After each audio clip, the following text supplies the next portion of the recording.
के महिमा है भारी, बिरतिया बाबा के महिमा है भारी। बिरतिया बाबा के महिमा है भारी, बिरतिया बाबा के महिमा है भारी।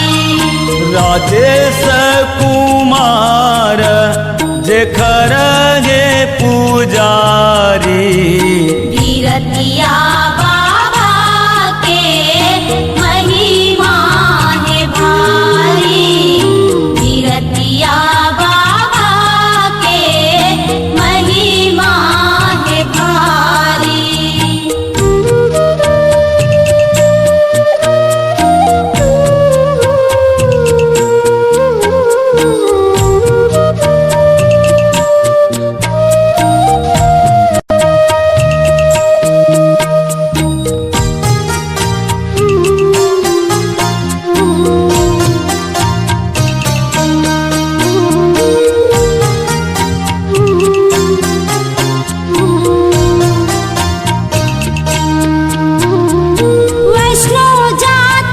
जन्मे बाबा बिरतिया कहाए, एहिच गाँव में उपजे बाढ़े सोनमा नहाए।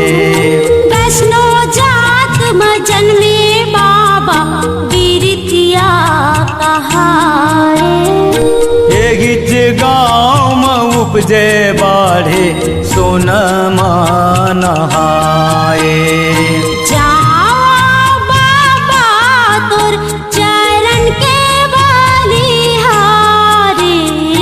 बिरतिया बाबा के महिमा है भारी, बिरतिया बाबा के महिमा है भारी।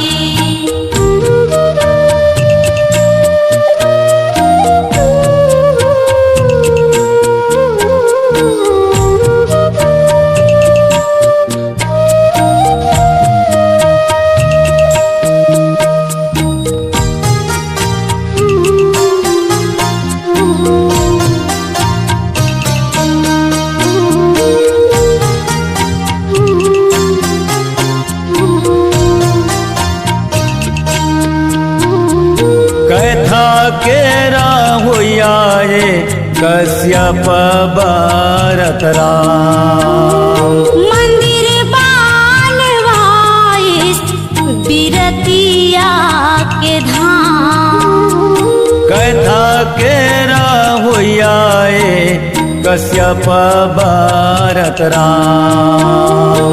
मंदिर बनवाइस बिरतिया के धाम, बन गे वो संगी सड़क के अधिकारी, बिरतिया बाबा के महिमा है भारी, बिरतिया बाबा के महिमा है भारी।